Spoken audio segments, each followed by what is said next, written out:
Hello, welcome to Heritage Matters. I'm Minnie Menon. Whenever we talk about Indian history, we're talking really about human history, from the evolution of man, and perhaps a little further back when you're talking about, for example, paleontology or the story of dinosaurs on the Indian subcontinent. But very often we forget that the story of India itself, the subcontinent, is so super fascinating. It goes back to about 120 million years ago when the Indian subcontinent, which is part of Australia and Antarctica, moved away from Africa, made its journey into the north, attaching itself to the Asian plate, and really this entire journey made the Indian subcontinent a bit of a rock star in so many million years ago. I don't even know what to call that era. We have embarrassingly little knowledge of that in the public domain. Of course, a lot of interesting work is being done by geologists and paleontologists to study this history of India. And at Live History India, we are totally fascinated with the study of geology and hope to do much more than we have already on this subject. So we thought we would dedicate one Heritage Matters to really understand the story of the Earth, the story of the Indian subcontinent, and why it is so critical to understand where we are going. Because very often you can understand issues like climate change, the evolution of man, the progress of the civilization itself by looking at geology and the Indian landmass. So we have a very interesting discussion for you today. We have four guests from four different parts of the country. We have Dr. Pushpendra Ranawat from Udaipur. He is ex-geology professor, done a lot of work in the geology of Udaipur, which has a fascinating story in itself. We have Bidisha Bayan, who joins us from Guwahati. She's done work on two very fascinating geological aspects of India, geo-heritage sites of India. One is the Dharwar Craton, which is perhaps one of the oldest pieces of the earth in the world. It's 3.5 billion years old. And she has done work on the fabulous caves of Meghalaya, which she will tell us more about. We also have Dr. Reddy, who is an expert on geology and geo-heritage, and somebody who consults INTAC. He's also doing a lot of work around Visakhapatnam and will talk about the great geo-heritage sites of South India. And we have Alia Babi from Balasinore in Gujarat. She, of course, is known as the Dino Lady of India. She's full of passion, full of energy. And for the last 26 years, she has been running a campaign to get the recognition that it deserves for Balasinore and her village of Raihole. And I'm happy to say there is a dinosaur named after her village today. And she will be talking more about the Rahilosaurus and, of course, a lot of interesting insights on her own journey to find out more about paleontology and how she developed an interest in that. So why are we discussing this topic? Because like archaeological sites, like our monuments, our geo-heritage sites also need to be saved. And the first step towards saving our sites is really understanding their story. So Dr. Ranawat, I'm going to start with you. You know, I spoke about this great movement of the Indian subcontinent, and if we have the graphics, we'd love to show you that movement. The great movement of the Indian subcontinent from the African landmass into the Asian landmass, and that movement itself is stuff of legend, and it also created a lot and left a marker in a lot of places that we know as geo-heritage places today. So Dr. Ranawat, tell us about the story of the Indian subcontinent and the markers it left behind. Okay. Good evening, everybody. It's nice to be here and talking about the earth we live on. Unfortunately, we are so used to it that we knowing more about it, but it's unfortunately not well known. So as the name suggests, geology means study of the earth. And the country, India's land that we see at present was located somewhere else and not where we presently perceive. So a person will be amazed to know that it was much down south below the equator in a single continent when the landmass developed. So at that time, that supercontinent was known as Pangaea. And that Pangaea broke up around 200 million years by 20 crore साल पहले, to use Indian. Then it slowly moved up, then it split up. The upper part became Laurasia. The lower one was Gondwana. It is named after the Gond tribe of our Madhya Pradesh. And all the southern continents were there. And they started splitting into the present continents that we have. All the A's, Africa, America, Asia, Australia, Antarctica. And India started and reached the present position just about 10 billion back. Earlier, it was all moving very slowly towards the. Now, maybe Vidisha would be talking about. Right. Okay. That's fine, Dr. Ranawat. We can get Vidisha in on this. Vidisha, the two markers of this one marker of the journey and one marker of the ancient landmass that we sit on are really the Dharwar Craton, and as I mentioned, and the caves of Meghalaya. Let's start off with the Dharwar Craton. You are doing your research, in fact, on the Dharwar Craton, and you have actually unearthed some very interesting parallels which connect it to perhaps a craton in Canada and also in the European subcontinent. Take us through the importance of the Dharwar Craton, which, by the way, is in Karnataka. Thank you for having me in the show. I will like to talk something about the Dharwar Craton, which is one of the oldest cratons in the world. It is about 3.4 billion years old, and we also have the oldest rocks from the Indian subcontinent located in Dharwar. I am currently working on paleomagnetism, which is about studying the ancient magnetism of the Earth, and continental reconstructions. And you see the position of the Dharwar Craton during the Proterozoic, which is 2.5 billion years to 540 million years in the geological time scale. Well, it is believed that Dharwar was a part of several supercontinental episodes. So through my studies, we are trying to establish what the exact locations of the Dharwar Craton was in those supercontinental times. So, what is the initial study unearthed for you? Because this is a fascinating interdisciplinary study. You're working with various scholars on this. How far have you actually made connections over here? Yeah. So we already have some previous research which has been done on Dharwar Craton. I think many internationally renowned scholars have worked on Dharwar Craton, including a lot of Indian geologists.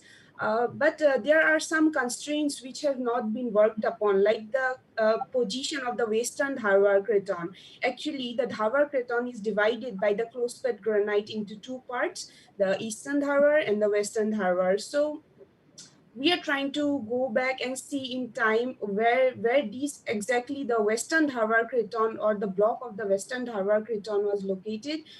Currently, I'm working at the Laboratory of Petrophysics in the University of Tartu in Estonia. So, we have generated a lot of very important and significant data regarding this, and we are in the interpretation stage, and maybe very recently we will publish a paper on what the findings are. So, the work has been going on really well. Right. Vidisha, one example or one marker of that movement of the Indian subcontinent up to Laurasia was really the creation of the caves in Meghalaya. In fact, I don't know how many of our viewers would know, but this current age is called the Meghalayan age because it was such an important marker of a whole period.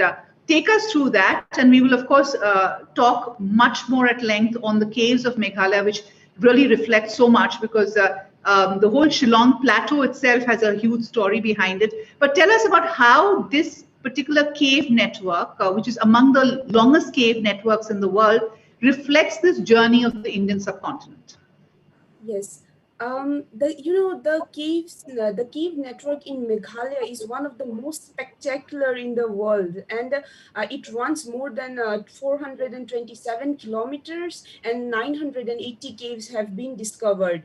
There are deep passages which run to hundreds of meters, and Well, inside the caves, we have the stalactites and the stalagmites, which holds thousands of years of climatic history within itself of our planet, and how the atmosphere around us changed. And the Meghalayan is the youngest and the newest unit of geological timescale, which was adopted earlier in the year 2019 by the International Commission on Stratigraphy. So the International Commission divided the present epoch, the Holocene, into three parts. And Meghalayan is the silver lining and the very newest age, which runs from 4,200 years to the present day. So yes, we have a lot of data which has been generated, and it is very significant that these data was the climatic data and the data of a very big drought was unraveled by the study of a stalagmite, which was taken from the Mamluk cave in Cherrapunji. So yeah, it is really significant, and the caves have really a lot of things which are yet to be discovered. Right. In fact, scientists have also connected, and got clues of the climatic changes that could have had an impact on the Harappan civilization and the decline of the Harappan civilization through a study of these caves. So really, these geo-heritage sites are actually more than just sites. They're also reflective of the changes that the Earth has gone through. And in the study of that, we can actually understand how climate change happened, how various pulls and pressures took place. So, Dr. Reddy, let me come to you. I know you are running a campaign to really put India's geo-heritage sites on the world map, to get the government to talk about geoparks. But I'm going to take a step back, and for our viewers, give us a sense of what a geo-heritage site is. We have 32 of them in India. 2 are on the reserve category. Take us through what you mean by geo-heritage and which are the most spectacular geo-heritage sites that you would like to list out. Okay. First, let me give you some brief about the meanings of different terminology. That is, one is a geosite, another is geo-heritage, say another is a geopark. A geosite, it has a particular location, irrespective of the size. It may be sometimes a few square kilometers, sometimes few square meters also. So irrespective of that, it has got some scientific geological significance. So that we call it as a geosite. And geo-heritage, where such sites are there, then in order to preserve, because these are the documents that gives us insight into the geological process, evolution of the Earth, because they are the just like pages of an interesting novel, where if you miss them, then you will not be able to reconstruct. So that's the reason why we need to have preserve these important geosites as a geo-heritage. They may be aesthetic value or scientific value or educational value. And then geopark. Geopark is a region. In fact, this concept is evolved by UNESCO with the Europeans and all, from World Heritage Sites to geosites to geopark. Geopark is a it's not exclusively geology, it's geological centric. So there will be a few important, one or more important geological sites coupled with archaeological and cultural sites, so that the people of the region, they realize the importance of that, and then they feel proud of it and they want to showcase it to the entire world, showing that, look, this is our heritage. And so in this process, we not only conserve the important scientific features, which will be there for the next generation to study, but also because it is maintained and then sustained by geotourism, so that the economy of the local people will also improve. So it is the conservation, then the education, research, and then tourism, and then promotion, like that. So that's how the geoparks are developed. And there are at the state level geoparks, there are provincial, and then there are country level, and like that. First we establish the geopark, and then we network them at country level.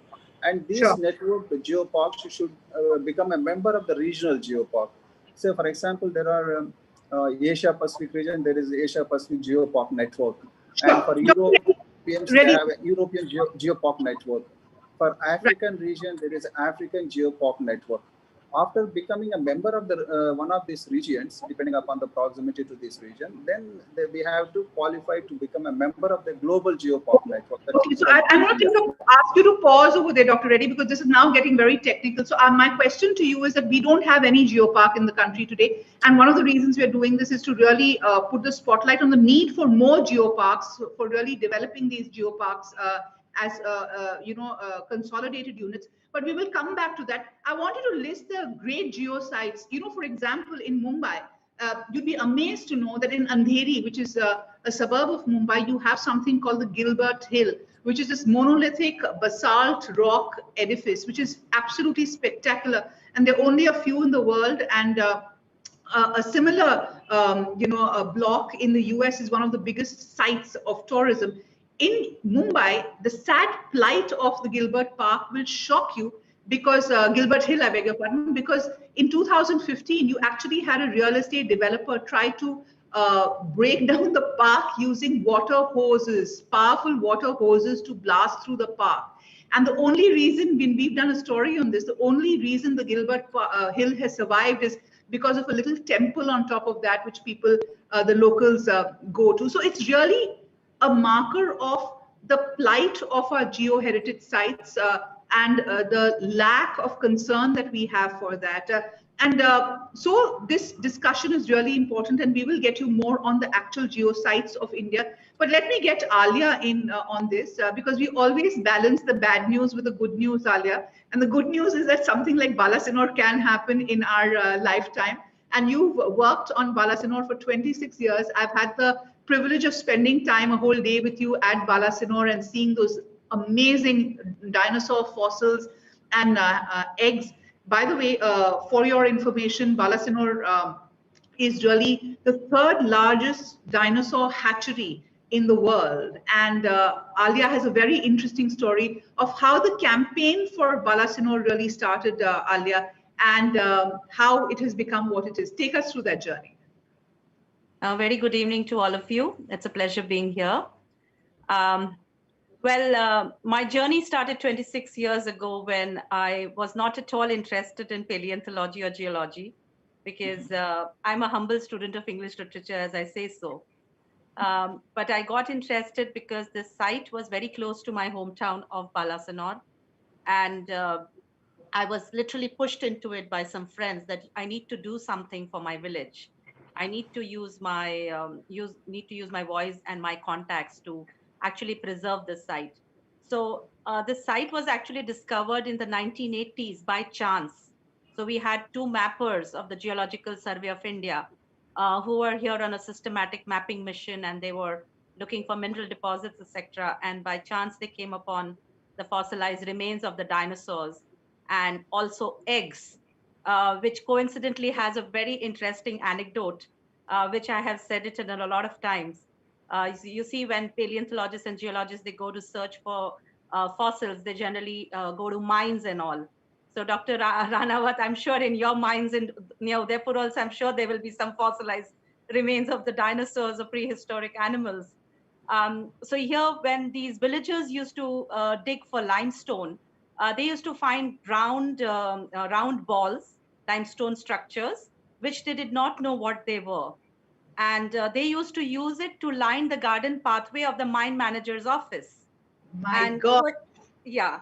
And as my late father also told me on a couple of occasions after I got involved with the site, that a couple of the villagers used to come to him and they used to say that, Nawab Sahab, these are probably the cannonballs from your cannons. I'm sure you want them. My father, he said that, well, we've become a democracy and I don't have the cannons anymore. So these cannonballs are of no use to me. So you might as well take them back. And my father gave away all those supposedly cannonballs, which were later identified by Dr. Ashok Sahani, who's actually called the father figure of paleontology in India. And he identified them as dinosaur eggs. And this is how the discovery of the dinosaur eggs happened in Balasinor in the 1980s. After that, yes, a research team came from Jaipur, led by Dr. Suresh Srivastav, and they discovered approximately more than 400 bones from 7 to 8 pits. And these bones were of both herbivore and carnivore. And interestingly, the carnivore bones had a jaw, teeth, brain case, horn, and other parts of the tail vertebrae and hind legs and everything. And this discovery was very significant because it gave rise to it gave rise to this fabulous dinosaur from Gujarat, which is called the Rajasaurus narmadensis. So the reason it was given the name Raja is because of the horn on its head, which looked like a crown, and narmadensis because most of the fossilized remains of this Rajasaurus were found on the banks of the river Narmada, whether it was from Madhya Pradesh or from Gujarat. So this was a 30-foot stocky carnivore dinosaur. After that, we had another discovery also from this region, and that particular dinosaur was given a name very much local, which was called Rayolisaurus gujaratensis, which is named after the village of Rayoli, which is actually now the third largest hatchery in the world after Aix-en-Provence in France and Mongolia. So Right. I call them my Gujju dinosaurs. Very lovingly, I call them my Gujju dinosaurs, which are now featuring in the World Dictionary of Dinosaurs. And So, absolutely. And that just shows how one site can be, if worked on, can really take India's geo-heritage to the international scale. And imagine having a dinosaur named after a village. And by the way, the dinosaur park also employs a lot of people from the village of Raiholi. And that's given livelihoods to many families. And they are invested in really taking tourists around and getting them to actually savor this geo-heritage site. I'll come back to you, Alia. But I'm going to go back to Dr. Ranawat. You know, Dr. Ranawat, when you do history, you can't look at history without looking at geography and geology. And one thing that has always come to mind is the great stones of Rajasthan, right? So all your Markana marbles come from Rajasthan, the marbles that made the Taj Mahal and all the great monuments, and also the Dholpur red stone.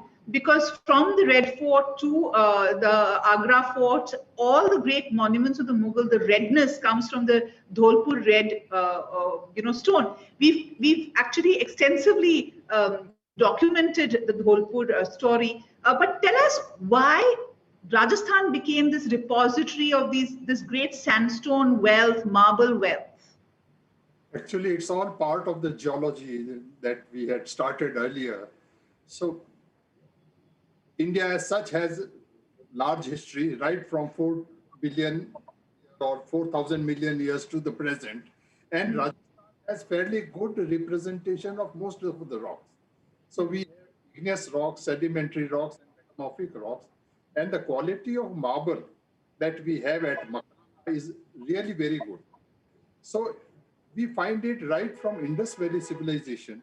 There are remnants of these rocks down to medieval period architecture, then Victoria Memorial, and all the monuments, red sandstone, as you said, Red Fort of Agra and Delhi. They also have inlaid work of marbles. So Rajasthan is known for all the metallic and non-metallic deposits, but real wealth and real strength of Rajasthan is through its what has now come as a heritage stones. In the Union of Geosciences, they have now identified that, or rather they are promoting that heritage stones have played a very important role. And as of now, even now, Rajasthan has so many, we have red sandstones, buff sandstones, marbles, serpentinites, various types of, which are officially classified as minor. But right. And these marbles have, Makrana marble has achieved that status of international heritage stone. Right. And right. now Rajasthan is promoting other aspects.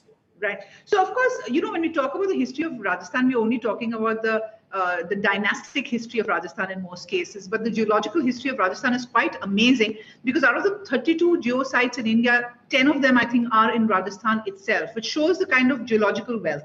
But I must tell our viewers how he got connected with Dr. Ranawat, and there's an interesting story behind it.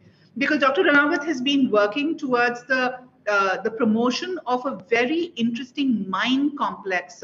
In fact, one of them, the Dharwar mines, is one of the oldest zinc mines in the world, recognized by the British Museum and international agencies. And what is interesting is that remember that this area of Rajasthan and Gujarat, Punjab, Sindh, etc., was the nerve center of the Harappan civilization. This was where most of the great cities of the Harappans were, and that was also because of the mineral wealth. It was a Bronze Age civilization, so a lot of the copper and zinc, etc., all those mines are in this area.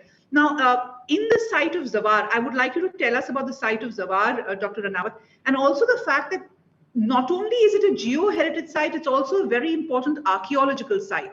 And that is why you've been working in conjunction with various archaeologists and historians as well to get it recognition. Yes, as was mentioned by Professor Reddy earlier, and I want to repeat it, that Geopark is a sort of, you can imagine it as a bunch of flowers. It's like a bouquet, not a single flower or a site. So we have geology, mining, metallurgy, archaeology, history, a lot of things are there. And all these have their own significance, and they collectively make a thing. So it was taken back. Credit goes to the local mining engineer, Sri H.V. Paliwal, grand old man here. He contacted British Museum London, and he invited them here and dated it in association with Baroda Department of Archaeology and Hindustan Zinc Limited. And surprisingly, they got very old age, more than 2,000, 3,000 years before present. So carbon dating was done, and it evolved that Dharwar was the oldest and world's first zinc smelting site in the world. Wow. They didn't know, because Dharwar, I don't want to go into technical detail, because if we heat, it gets into vapor stage, it doesn't come into liquid stage. So to get it out, it's almost like distilling liquor. So that probably it was that. But idea is it has geology, good mineral deposits are there. Host rock is very good, very strong, so that open mining can be done. And even now we have open mining you can get into. Then we have metallurgy. Sure. And it became so rich that you'll be amazed there are millions of tons of wastage that is there, because ore is just 2 or 3% of the rock. It was waste, melted and thrown away. So it became an industry in itself, and that was exported. So the export aspect is there. And sure. Gives a sense of that. So Dr. Reddy, let me come to you in this context, because like Dr. Ranawat has been working on the Dharwar mines, you have been working on the red dunes of Visakhapatnam, and that's something that you have made a concerted effort, created local awareness about it. Tell us about the importance of the red dunes and what does it indicate in terms of geology? Yeah, in Vizag we have a paleo red sand dunes of late Quaternary age. They are very rare because they are such kind of formations are reported only from 3 places. One is in Vizag, another is in which is known as the Terry sands in Tamil Nadu, another is in Sri Lanka. That is, they are in the tropical zones, 10 to 30, 40 degrees north and south of equator. So these are related to the paleoclimates, and then sea level variations, and then monsoonal variability, and these kind of things. All these things are documented in these red sand dunes. Though they are called as red sand, they are named as red sand dunes. Initially, when they were formed, they are not red in color. They are the way the modern sand dunes are formed in the beaches. They were formed when the sea levels were lowered. Now when it was formed, the sea level was about 50 kilometers from the present coastline at Vizag, and then 130 meters down, the depth-wise. When it was exposed, then from that vast exposed continental shelf, the sands were drifted towards by wind, and then they are deposited like the modern sand dunes are formed in the coastline. Subsequently, when the climate changed, then the sea level rose, and then the monsoonal arrival is also recorded in this. One of the dates indicates around 6,000 years, where the calcareous concretions are there, which indicates the fluctuations of these waters within these sand dunes. So, because of these waters, the iron-bearing minerals within this rock, they are chemically altered to give rise to this red color. So these are the linkages which gives us into the past climates and then sea level variation. And this is a global phenomenon; it's not a local phenomenon. The most important thing is that since it is, in the nearer to the city and then nearer to the university, it has been studied in detail. But what is known is very little compared to what is to be known in this, because there are a number of gaps in this. The most important gap is the dating aspect of different layers in that. Only one date is available, because the technique of dating that can be applied in this case is relatively difficult, so it hasn't been studied. But since it is in the urban area, there are a lot of threats, the human interference and all that. That's the reason why we have made a lot of effort in trying to recognize it as a national geo-heritage site, and then we are trying to protect that from all these vagaries. So as the adage goes, education is a progressive realization of ignorance. We know how much still needs to be done in this case. So we are making efforts. INTAC is taking a lot of effort along with the university in taking care of this formation. Right. Dr. Reddy, we'll come back to that. I'm going to go to Vidisha now. Vidisha, what is interesting about the Meghalaya caves is, of course, the caves itself are interesting, but there's also a lot of marine fossils over there, because at the end of the day, Meghalaya was an island before the collision, and there was a sea around it. So take us through what that, that complex of the caves tell us about the story of that region, geologically speaking, and what is being done to study that right now. How much awareness is there? How much conservation work is happening there? Talking about the caves in Meghalaya, well, when we go back in time, we see that there was this very vast ocean in between the Indian plate and the Eurasian plate. And when India was moving towards the Eurasian plate, this collision led to the closure of this ocean. And what happened was, then there were the sediments and the carbonate shelves. So these area, now the remnants of this carbonate shelf lies in Meghalaya.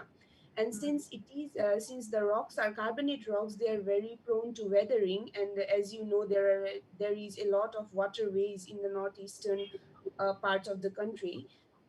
So what happened is, due to erosion year after year for thousands and millions of years, this cave network below the state of Meghalaya was formed. So, and when we talk about the climatic information and the information about the atmosphere that is recorded inside the caves, I would like to mention about the stalactites and the stalagmites. So the stalactites and the stalagmites are concentrations of calcium carbonate. So what happens is, they record the signature of the fluctuating carbon dioxide levels in the atmosphere, and various other proxies. So like we date the ice cores in the Antarctic. So and then we can date several other things. So I think these stalactites and stalagmites are one of the very significant instruments which can be studied to decipher the environmental conditions of the planet. Regarding the amount of research that has been done, well, there are a few research teams from various parts of the globe who are currently studying the rainfall variation in the region.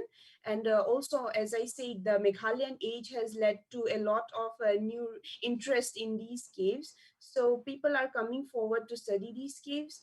And coming to the aspect of how long and how vast these cave networks are, I think there is an expedition, the Abode of the Clouds expedition, which occurs every year. And this expedition attracts a lot of international people and researchers who come every year. And it takes place in the winter months when the water levels are really low. So these people, they come and they explore the further depths of the cave every year. And until now, about 470 kilometers of cave passage has been discovered here. And the most interesting thing is that just last year, a unique species of blind cave fish was found, which is unique to the entire world. It has never been found anywhere. So there was this Professor Dan Harris from UK. He was studying those blind fishes, and now they say that a similar kind of fish has been found in the caves of Mexico. And correlative studies are going on to interrelate what the conditions are. Why are they blind? And they literally do not have any eyes. So I think we have a picture of that.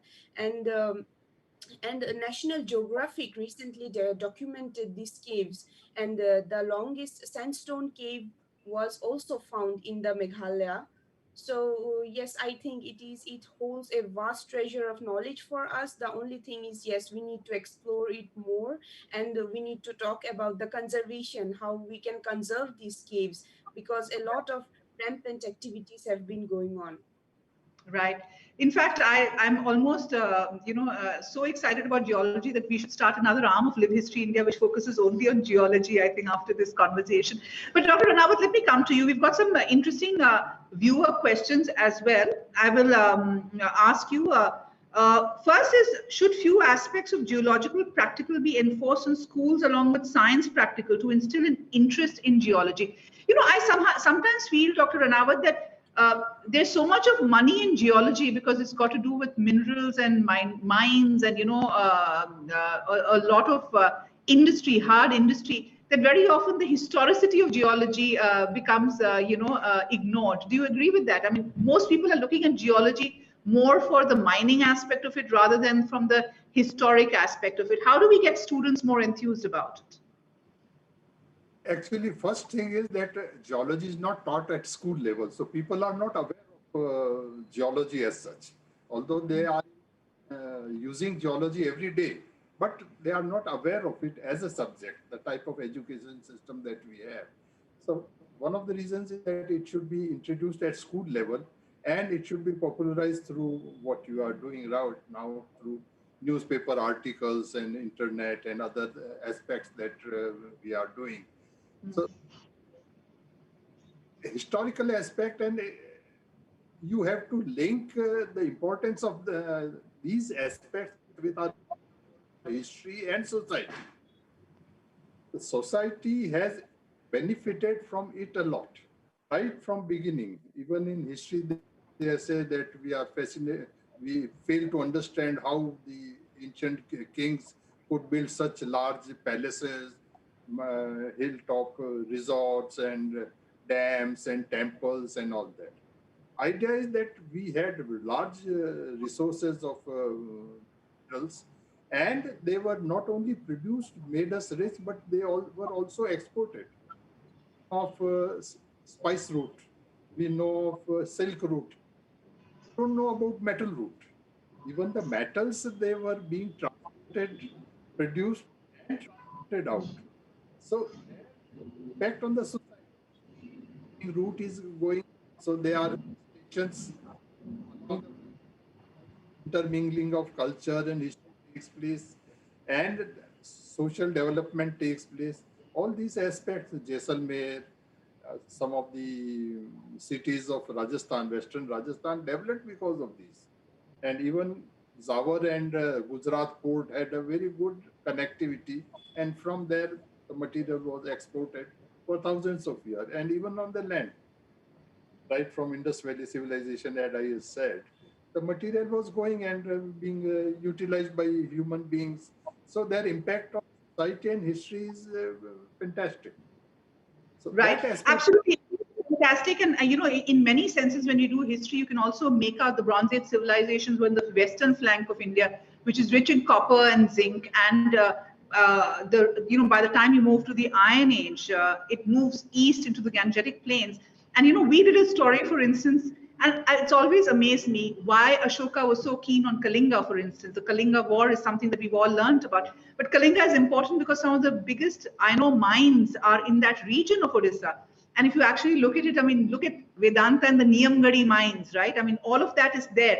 And somehow we never equate history with geology and geography, because when you do that, you really make sense, because you know that the Harappans probably got gold from the Kolar mines in Karnataka. We know that Ashoka's edicts have been found in the iron ore region of Karnataka, which is really around Bellary, etc. And that's how you make connections when you use history and geography and geology together. So it's always fascinated me. And also, I think we need to stress much more on that. And coming to you, Alia, one of the great triggers for, I think, the Balasinor movement was the Jurassic Park movie, because that suddenly got everybody so interested in dinosaurs and that entire paleontology. I remember you telling me how, kids love coming to Balasinor and you take them on this tour.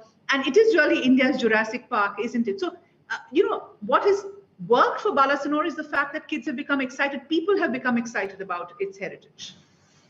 Yes, definitely the movie played a big role in getting everyone's interest going. When people call it the Jurassic Park, I like to correct them that this is in reality a Cretaceous park, because the fossilized remains of the dinosaurs belong to the late Cretaceous era. But as a layman, we don't know these geological timescale, these periods we don't know. Why we love Jurassic, or why we love associate dinosaurs with Jurassic is definitely because of the movie Jurassic Park and the Jurassic World. So yes, the number of tourists who are visiting Balasinor over these years has increased because we have got more exposed to the world of dinosaurs. Initially, it was only in the Western countries, but now in India also, everyone from a small little child to an adult, they all love dinosaurs. They all are fascinated by them. And the unique thing about the site at Rayoli, Balasnor, is that you get to see the fossilized remains of these prehistoric creatures in the natural form. Apart from the fantastic museum which Gujarat Tourism has made, this is a very unique thing that you initially, of course, you could touch the fossils of the dinosaurs, but now because it was being damaged, they were being destroyed. We have got barricades around a couple of the fossils which are closer to the car park, where it means easy access to the tourists. So we have barricaded those fossils so that people don't walk over them and destroy them in the process. So this is the unique thing about this site, that this was the hatchery as well as the graveyard for the dinosaurs. And in fact, the eggs found here are very, very nice. They're very, very well preserved according to the experts. So this, like we've have eggs of both carnivore as well as herbivore. And it's a very proud moment that, in just 6 months after the inauguration of the Dinosaur Museum, we had more than 92,000 tourists visiting the park, which is commendable because, as you've seen, Minnie, it's in a rural area. And I have seen that place when there was no road connecting to that park. It used to take us 1 hour.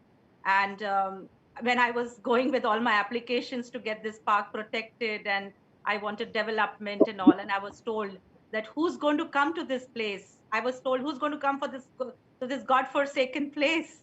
It's like a rural area. There's no roads. There's nothing. But I think I stuck to it. And 26 years down the line, we proved it to everyone that we've got people coming from all over the world now to this dinosaur park and the dinosaur museum. In fact, I must say, it has been a good journey altogether. When I went there, it was jam-packed. There were 2 busloads of students who would come, and it was a weekday morning. I thought it would be empty, but it was really jam-packed, which is wonderful. You've seen it with your own eyes. That's the kind of change that we want to see, right? And in the right way, because what has happened is that this tourism flow has come once you've learned your lessons and barricaded the places, because the other threat is really of people, coming and destroying the site. In fact, Dr. Reddy, in the intact monograph that you sent me, I did see one beautiful natural arch on which selfies were being taken and a wedding photo shoot was being shot. And I know I remember seeing it. I don't know whether they pulled it out, but I wish we had pulled it out, because that shows the kind of damage people are doing to these great sites. So how should we protect these sites, Dr. Reddy? And how difficult is it on the ground to enforce some kind of rules when they don't get recognition? What is the kind of battle that you're fighting? Yeah, actually, this natural arch, which is there in Visakhapatnam, it has got a great educational value, because you know, the nature in majority of our geological features and all these things, you know, nature has conducted experiment a long time back, and then we are only seeing the result and trying to infer the experiment, how the experiment would have been to get this feature. But now this, let's say for example, there is a natural arch atop Tirumala Hills, which is declared as a National Geological Monument, which has formed hundreds of millions of years back. When the people visit Tirumala and then see that, then when somebody explains the process of formation of that, the people have to, I mean, visualize how it could have formed and all that. But the same thing now, it is forming in front of our eyes. Nature is conducting the experiment that, I mean, see, this natural arch is being formed right now. It is the process is still continuing. So, so that's why we requested the district authorities tourism department in one of the meetings that it should be preserved, because you know, it is a natural arch that is being formed today, and it is very fragile because it's already jointed.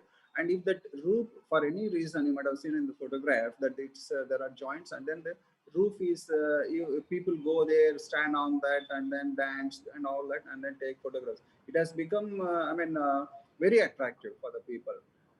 So we suggested that they are interested only in seeing the feature without knowing the origin. So we said that it should be there should be a signboard. So they requested me to give the material. I have given them the material, and it is kept in the there in the seashore with some benches there, so that the people go and. But then the problem is that the people going on top of that and then putting pressure on that and all that, it is likely to be collapsed.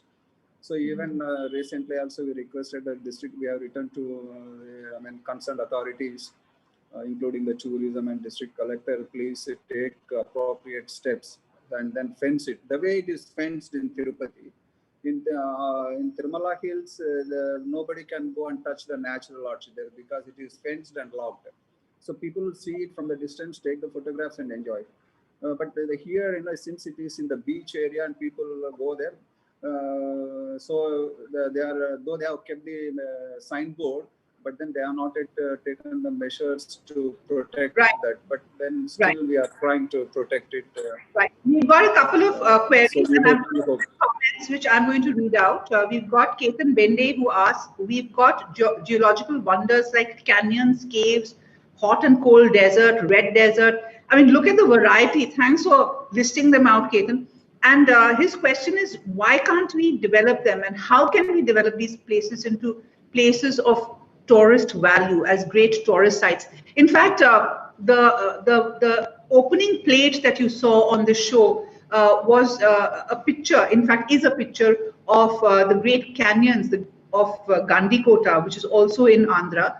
And it is beautiful. It's just breathtaking. And what's amazing is that it's not very far from Bengaluru, but very few people actually go there. It's not only a great geological site, there is a fort over there, some beautiful monuments. And that's the visual we took over there when we went to shoot.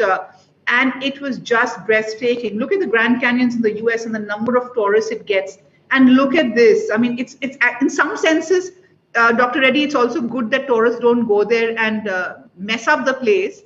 But the thing is that the government and authorities and the Geological Survey of India has to be proactive to identify these places, create the barricades, create the infrastructure, and then promote it as tourism centers. So what needs to be done to make these into great tourist sites?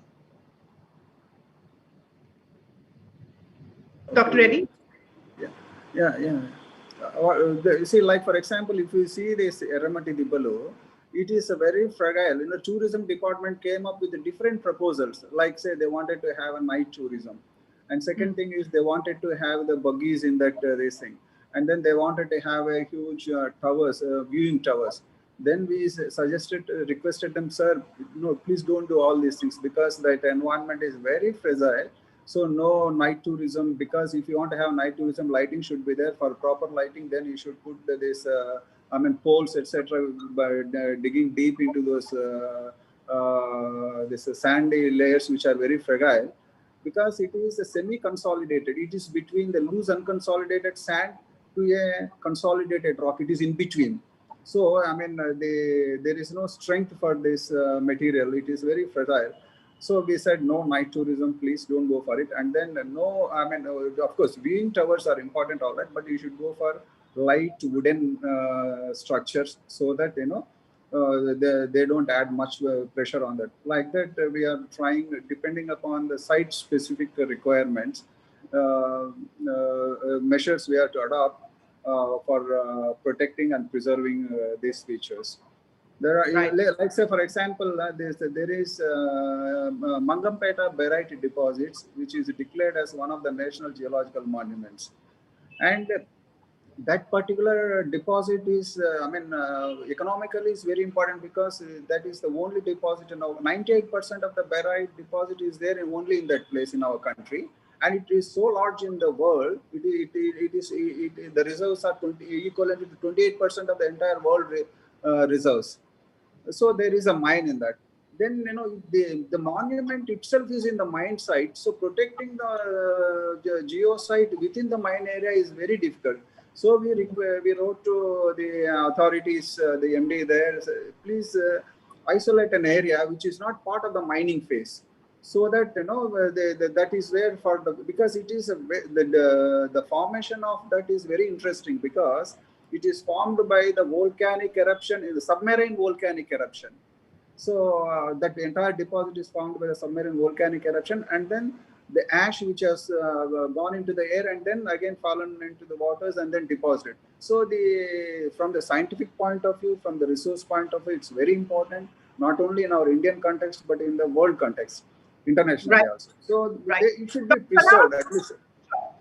Dr. Ranawat, if I can come to you, an average Indian will be able to tell you India's great monuments, right? India's great World Heritage sites, etc. But if you ask someone, even I wouldn't be able to list out more than 5 great geological sites of India. I know Gandikota and Gilbert Hill and Zawar Mines and Balasinor, etc. But there's 32 in this country, and I can't list out all of them. Does it indicate a failure of the system to not be able to communicate the importance of these geo-heritage sites, of iterating or telling the story of these geo-heritage sites? Because at the end of the day, public awareness is so crucial, sir, to save all of these sites. Yes, you're right. As Alia had said earlier, promotion is the main thing. Best example in Rajasthan is Jaisalmer. Nobody used to go to Jaisalmer, but tourism department promoted it so much that people outside Rajasthan think that Rajasthan is all desert. So promotion is very important. Even Maharana Pratap serial that started, they put Maharana Pratap on a sand dune. So that power of promotion and thing. So these things have to be made. For example, we have prepared 4-page folders for Dharwar and Dharwar Craton and these in Hindi, because people, local language promotion is very important. First, they have to be identified and promoted through various means. And the tourism department now has to come in. Coming to what Professor Reddy just now said, I would like to add to, it's away from that question, but maybe of interest. For example, he said that barite mines, how to preserve, because that itself is a, in Udaipur, we have a Jamarkot or a rock phosphate deposit. It is a phosphate deposit in which there are stromatolites.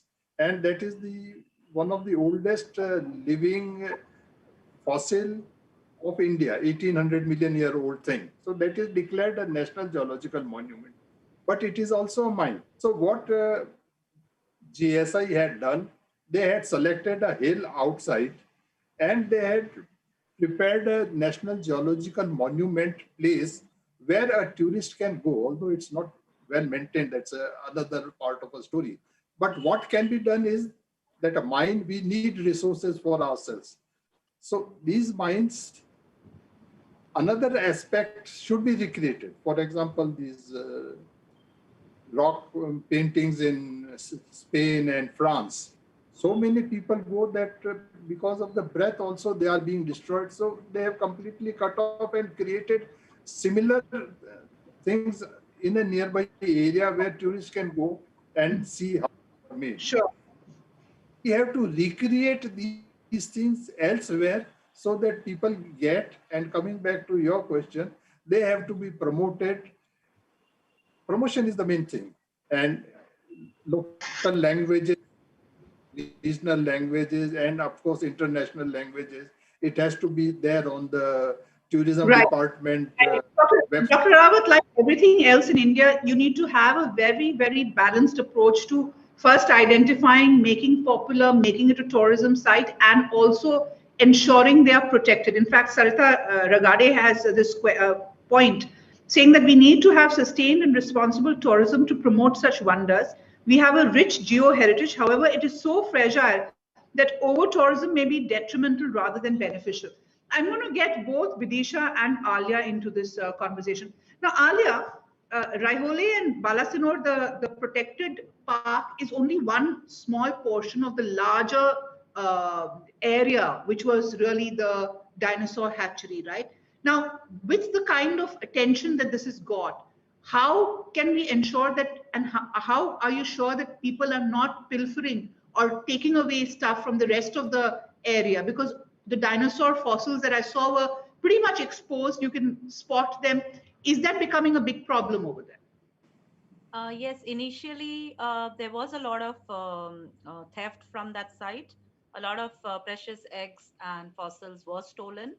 And we got the park barricaded. We got approximately 72 hectares barricaded and protected under the Bombay Protection Act. But honestly speaking, initially it was just in name. There was nothing. So the barricades and all were being broken even by the animals, the blue bulls and everything. But in the last couple of years, after the Gujarat government started taking a keen interest, now what the story goes is that we are going to have a concrete wall, which would be approximately 54 hectares in circumference, which will be protecting the fossils the site that you've been to. But apart from that, there are fossils all over the Balasinor region. But as I feel that when tourists don't go to a certain spot, it's going to be protected. Let nature take its call. But at the same time, we've got now watchmen also, 24-hour watchmen guarding that place. As you saw, the barricades are also there, so people are not able to at least remove things, because I think we as tourists, we want to take back something with us. Whether that good piece is going to be helpful to us later on or no, but we have that, I think, that habit that we want to take back something. So for me, the main aim has always been preservation and then promotion. So even today, I just harp on the fact that, yes, I need protection more than promotion, because promotion, though, it's like it's happening. But we need more preservation, because with the number of tourists visiting the place, it's going to be difficult to control.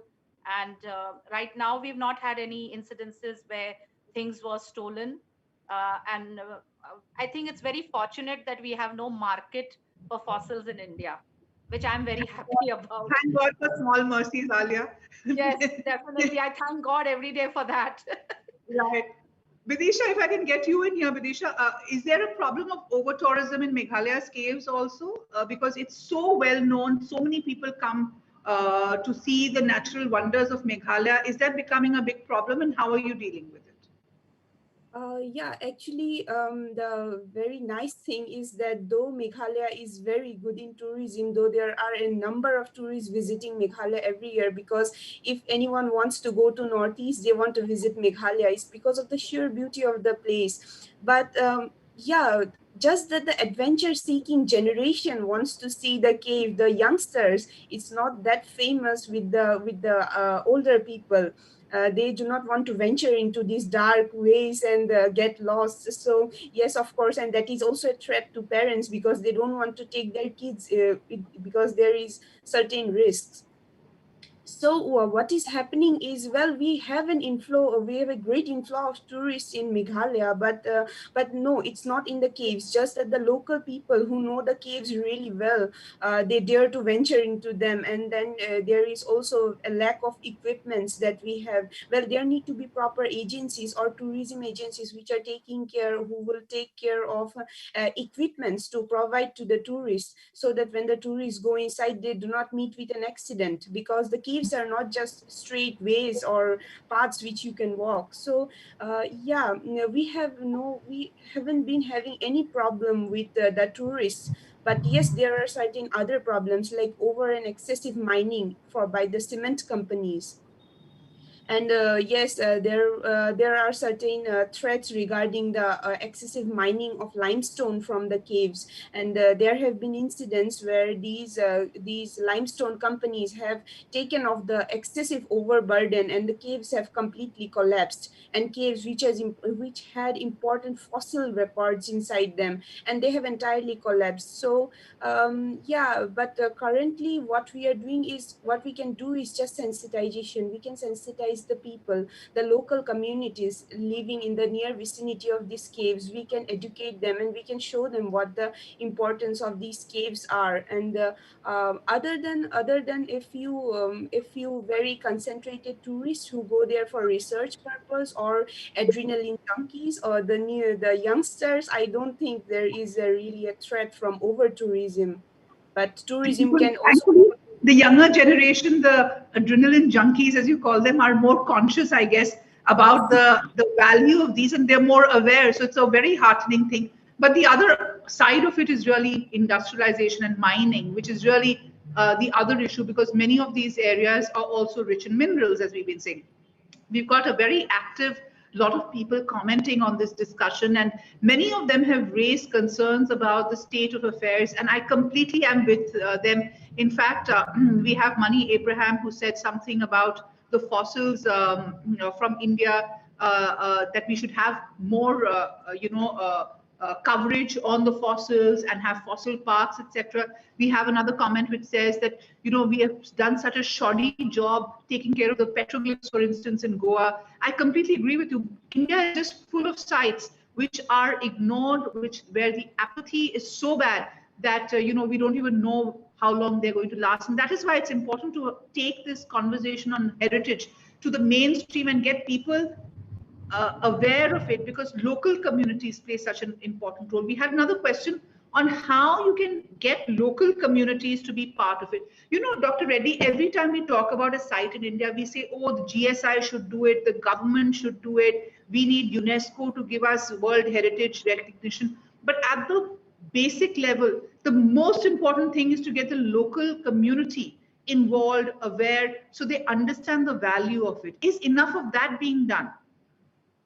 Yeah, I mean, it depends. Say, for example, in Vizag, we tried whatever is theoretically possible, we did it. Like, for example, we started with the school children. In batches, we have taken them more than 300 to 400 students, in different racing. And then in order to create interest, we asked them to write slogans, and then drawings. Then we took ace photographers of the city for a photography contest. Then journalists, and periodical, even today, I mean, even nowadays also, we still keep writing articles, different people. Then all these things, we have kept an exhibition in a 4-star hotel in Vizag, and then given the prizes to the students for all these various activities, students, photographs, etc. Then we are in major centers, at that time we were trying for its, declaration as the geo-heritage sites. So we put major signboards, like a commercial, this thing. We took the help of the people who this thing, and then in major centers. Then there was a live program in HMTV for 1 hour, live program involving the public interaction also. So like that. And then we organized a national seminar in 2012. Involving all major scientific organizations of the country, and then all these, students and then the photographers, all those things were incorporated in that, and then interacted with the GSI for declaring it as a National Geo-Heritage Site. Then they declared it in 2014. And then with that, we approached the state government because unfortunately in India, we don't have an act for protecting the geo-heritage sites like archaeological sites. If Archaeological Survey of India declares any site as an heritage site, it gets automatically protected by the act. But we don't have such an act for geological sites. So GSI, being a central government organization, is not the owner of the land. So with this declaration, we approached the state government and then persuaded with them, and then ultimately they got convinced, and then they declared it as a geo-heritage site and notified it as a protected area in 2016. We started the process in 2010, and then 2012, up to 2012, we did all these promotional activities. And then, one of our members from Intact, he has written a letter. He holds a Padma Shri, and then he wrote a letter to the Chief Justice. So he converted that into a PIL. So that means even we tried the approach to the court also to protect these things. And in this, the Andhra University and Intact worked with I was in the university at the time, being a member of Intact, and then at that time we had a very, enthusiastic convener. I haven't mentioned names of two people here. One, Rani Sharma, she was the convener, and then one, Edward Paul, he was a great enthusiast. Right. And of course, other members. Right. So like Dr. that one example, like we heard from Alia, what you're saying is that a people-led movement did have an impact on this. But I'm going to delve a little deeper on what you said, that there is no regulation on geo-heritage sites in India. But I know that, for instance, that you have written a monograph and you're working on a monograph to get some geoparks recognized in India, which are larger areas which take, a lot of considerations. They're historically, geologically, and in terms of mineral wealth important. Now, tell me, this seems like a very long-run battle because we are very far off. And I know as a business journalist, we always made comparisons with China, and I dread to do that over here. But you were telling me that China has been really in the forefront of creating geo-heritage parks, and that has been a very big driver of tourism for them. In India, what are the potential? Give us an example of two potential areas that can emerge as important geo-heritage parks, but have not been, recognized as such.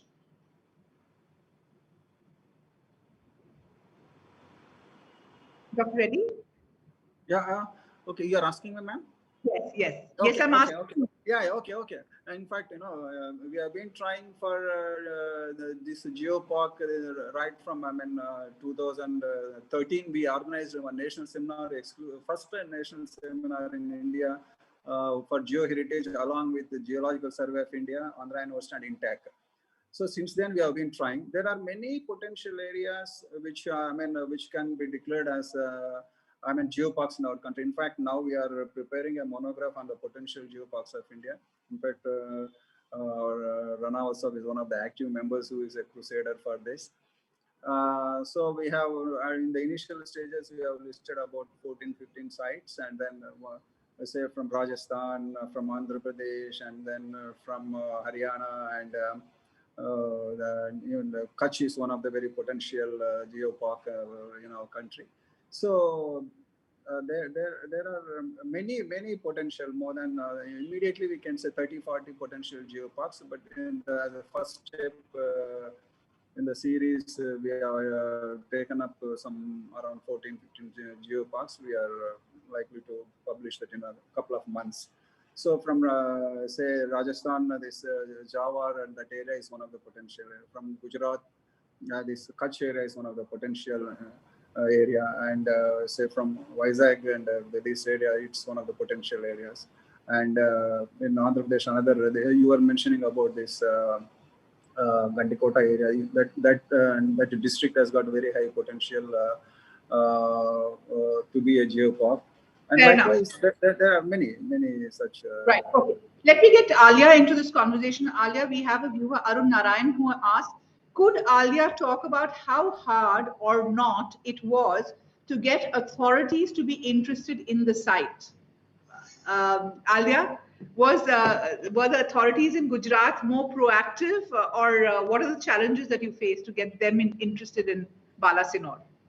Well, it took me 26 years, so you can gauge for yourself how long and arduous journey it was.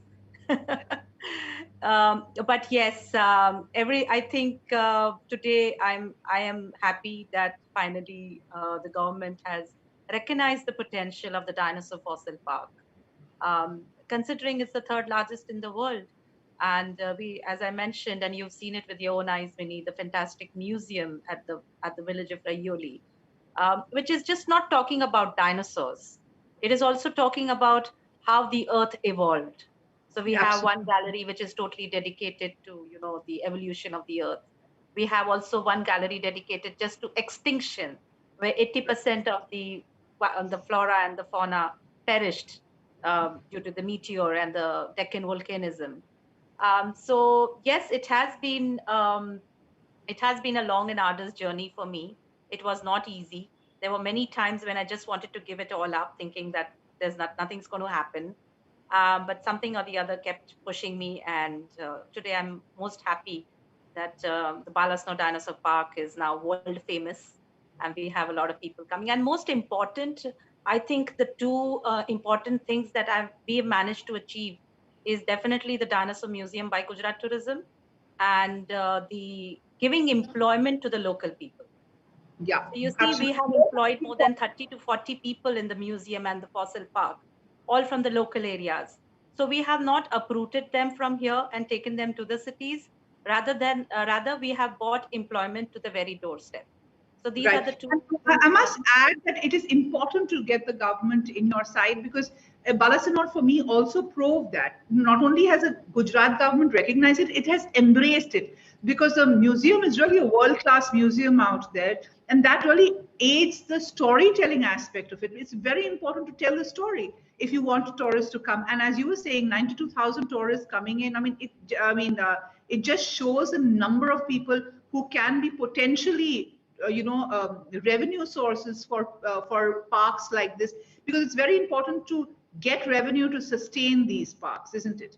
Now, and I would also like to add, Minnie, we are also in the phase 2 of the museum. The Gujarat government has sanctioned phase 2, which is going to be another fantastic attachment to the current museum. Dr. Ranawat, in Rajasthan, they've got such a fabulous network of fort palaces, World Heritage sites, and the government is so proactive on tourism. What has the response been for geo-heritage sites? Because as you said, there are 10 sites, and while we have shot in places in Mehrangarh, etc., it's only after I met you that I even realized the importance of the Mehrangarh, the fort and the palace, and the fact that there is a geopark in there. So next time I go to Mehrangarh, I'm going to spend equal time at the geopark. But tell me, what has the approach been from the authorities over there? Actually, technically speaking, GSI declares some official government has to declare the thing and sustain it. But unfortunately, what we say in Rajasthan, you have produced a child and left it and not looking after it. That's the worst thing to do. So what we have suggested is we have very strong Department of Mines and Geology in every district. And they are a revenue earning department. So they should adopt what GSI declares as a thing. And in Jodhpur, it has again become like Alia because of the private initiative. The former Maharaja of Jodhpur, he has set up a Rav Jodha Desert Park. And just below it is a National Geological Monument declared by GSI, and nothing has been done about it. So a private initiative has to be done, and now we have fund is no problem. MPs can adopt that. Right. CSR aspect is there in these things. One has to approach these companies so they can fund the thing for this. But who will do it? That is the problem. Right. Right. We've got a very interesting question, which I'm reading off the screen right next to me. It comes from Pramanatesh Nandan. And I want to take this query because he's criticized our discussion and said that we are too obsessed with revenue, that we must leave the spots alone. That's the best sustenance and protection for them. I really disagree with that because, at the end of the day, one could say, hey, leave it aside because then if we know about it, we will destroy it. What kind of sense does that make? Because if you don't protect it, if you don't understand it, if you don't protect it and create a sustainable model around it, it is going to get lost anyway. And the worst part is you won't even know it has gotten lost, because at some point, some real estate developer will blast a water jet through it, or some mine will come and blast through it to actually take out the minerals from there. So it's very wrong to say that we are revenue obsessed. We are not revenue obsessed. And I want to make that very clear. We really, and I really believe that the best way to maintain our heritage is to protect it, to create awareness and ring fence it so that it becomes an important unit on its own, which can take care of itself. In a government like ours or a country like ours, where there's so many problems, for funds and resources are always a problem. And Alia, I want you to come into this, because very often we are criticized for saying that, hey, let's make a revenue model of it. But we are talking about a revenue model only to protect the site. The fact is, any site needs the protection, it needs the resources, it needs the revenue in a controlled manner. And the moment you have a controlled structure around a monument, you also can protect it. Alia, I would like you to also, second me in this, because I know you believe this also, because it's very important. And Balasanor is an example of before the protection and before that revenue model, so as to say, emerged, the kind of theft that was happening over there, the kind of destruction of the site that was happening was also very important to note. So yeah, the thing was, Minnie, that there was just not theft of fossils and eggs.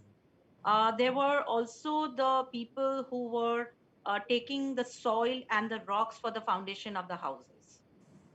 So a lot of the fossils actually got lost because they went into the foundation of the houses. So that is why it was very imperative that we get the area protected to stop both these things: the people taking the soil and the rocks, as well as them taking the fossils and the eggs. And after we got this place protected, and now that we have a lot of, we have the guards and all also, and we've got the local people involved. Where again, as we've spoken about it, you need to get the local people involved, because after all, it is their heritage. Yes, initially I was told that what is this? See, because the villagers were ignorant. They did not know what's a dinosaur. So first you had to educate them about the importance of this prehistoric animal, which for them was just a rock, because they couldn't see an animal in it, right? So you had to tell them what it was. So once they got the hang of what's a dinosaur and how it's going to prove beneficial to them, they started thinking, okay, this is our heritage. This is something that we need to protect. So now it is the villagers themselves who are protecting that park. Yeah, absolutely. It's what I call sustainable tourism. You need to protect it in a systematic manner. At the same time, it will give you employment, and you're protecting something which would otherwise would have eroded on its own. Yes, and saying that let it be and let it not be touched is also wrong, because at some point it will be eroded, you see.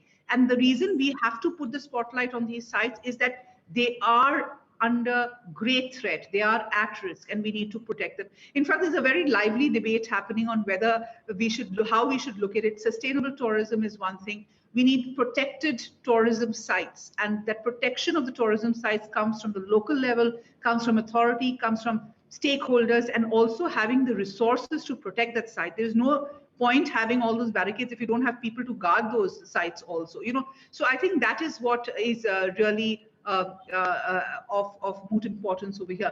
But I want to get everybody to give their wrap-up comments, and I also promise that Live History India is going to do our bit to kind of put the spotlight on these geo-heritage sites and do a whole series on these geo-heritage sites, because I think it's important to look at history far beyond human history. And I'm quite sad that most of us are so ignorant about geo-heritage sites as well.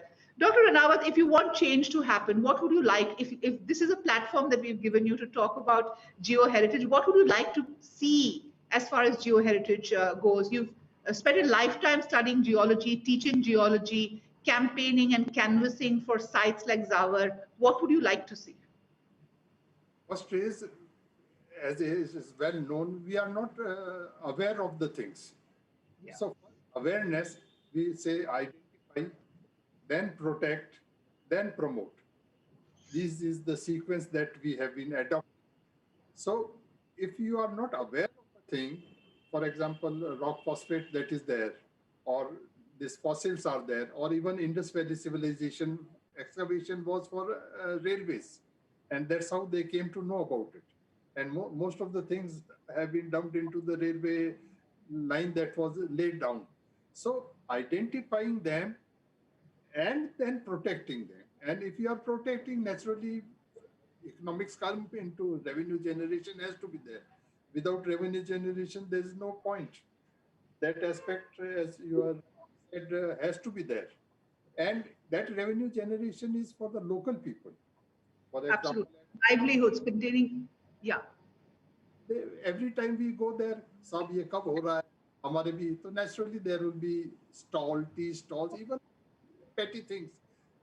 Those stalls, souvenir shops, road making, everything will be, so local area development will be there. People will be benefited. And if people will be benefited, naturally revenue generation has to be there. For example, Udaipur has been promoted as a lake city, and tourism is very good. And people are being benefited. In smart city, we propose that instead there are other lake cities also, say Bhopal. But every smart city should have an identity. For example, Banaras, brass making area. So we said Udaipur should be promoted as a heritage city. Because even the existence, these lakes are because of heritage. Right, absolutely. Right, let's get Dr. Reddy. That is there, just making. Right. Yes. Right, Dr. Reddy, what would your wish list be? What should happen to make geo-heritage something that is understandable by everybody? Dr. Ranawat said awareness, protection, and promotion. And that, I think, is a wonderful mantra to have. What would yours be? Yeah, first thing is that we urgently require, say, this act to protect the Geo-Heritage Site Protection Act. And second thing is that it's a continuous process. You know, it can't, the change cannot come over time. So the local universities, NGOs, and civil societies should be active so that, you know, they identify and then protect and then plan for and create awareness and all that. And third thing is the government should get convinced that now they are, I mean, both state and central governments are interested to promote the tourism. But unfortunately, this they are not realizing that the tourism not in an isolated fashion. Instead, suppose say one site is there, some organization is looking after. Let's say, for example, if you take Vizag district, tourism, it's very popular tourist destination. See, there is a separate organization for management authority for Borra Caves, separate management for beaches, separate management for other things. But in the geopark, as per this concept, it has to be an integrated one. That is where the problem is coming for these people to get convinced. We have been trying for the last several years with the state government to declare it, to take initiative, declare it like that. Which ministry has to take care of it? That's another problem, because some of the sites, there is archaeology, there is tourism, there is a cultural department and all that. But sure. So there has to be one authority which oversee all these things without disturbing the administration at a particular site. Whatever is the authority looking after at that particular place, it can continue. But there has to be one authority at the central level which looks after that. So somehow that concept of geopark and its advantages should be recognized by the government. So we have to make an effort to convince both the state government or the central. Anyone can start the geopark. It's not necessary that only central government can do it. That's what we have been trying to persuade the state government here. So the geopark is one solution, and then the active university and NGOs and civil societies coming together and then pursue that local area. So the people residing in that particular locality, as Alia said, that the people are taking care of that park. Similarly, that's very important. Right. So you're saying let's have an act for protection of these monuments. Yeah. Let's the concept of geoparks and develop them. And the third is get local people involved and get awareness. Vidisha, what do you think? You're the youngest of the lot. You represent the future of this field as such. Given the kind of work that you're doing, what needs to be done to really move ahead of this conversation and actually see change happen? Yeah. Actually, I think that what really intrigues me is that what the other countries are doing with their natural and geological heritage, and what are we doing in the current day. Well, I have been working the last year. I was working on, along with Dr. Manjit Majumdar. I was working with drafting the law, but we were doing that voluntarily. No one had given us the responsibility that you should do it. We were doing it right because of our own interest, and then we had to consult laws of different countries, and it is not easily available in the internet. We have been doing a lot of work, and then finally we drafted the law. But what happened? It's not a concrete law. There has to be legal advisors who need to look upon it and who need to advise us on matters like this.